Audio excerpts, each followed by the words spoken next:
Valsad railway station પર ચાલુ ટ્રેનમાં ચઢવા જતા મહિલા પટકાઈ।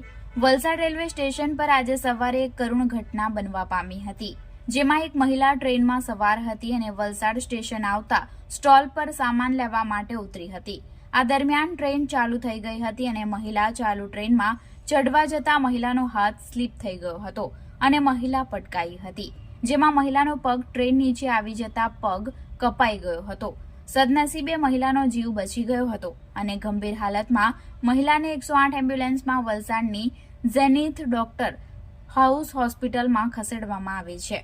આ સમગ્ર મામલે મળતી વધુ વિગતો પ્રમાણે રેખાબેન દિલીપભાઈ વોરા, ઉંમર વર્ષ 68 અને તેમના પતિ આજે સવારે train number 09626 Don Ajmer express ટ્રેનમાં પૂનાથી સુરત જઈ રહ્યા હતા।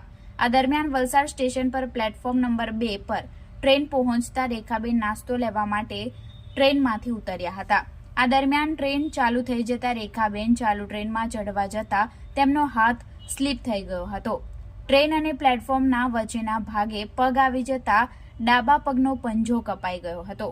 તાત્કાલિક ચેઇન પુલિંગ કરતા ટ્રેન અટકાવી દીધી હતી અને સ્ટેશન પર જીઆરપી પોલીસ, આરપીએફ સહિત સ્ટેશન માસ્તર દોડી આવ્યા હતા અને ગંભીર રીતે ઘાયલ થયેલા રેખાબેનને તાત્કાલિક 108 એમ્બ્યુલન્સમાં વલસાડની ઝેનિથ ડોક્ટર હાઉસ હોસ્પિટલમાં ખસેડવામાં આવ્યા હતા।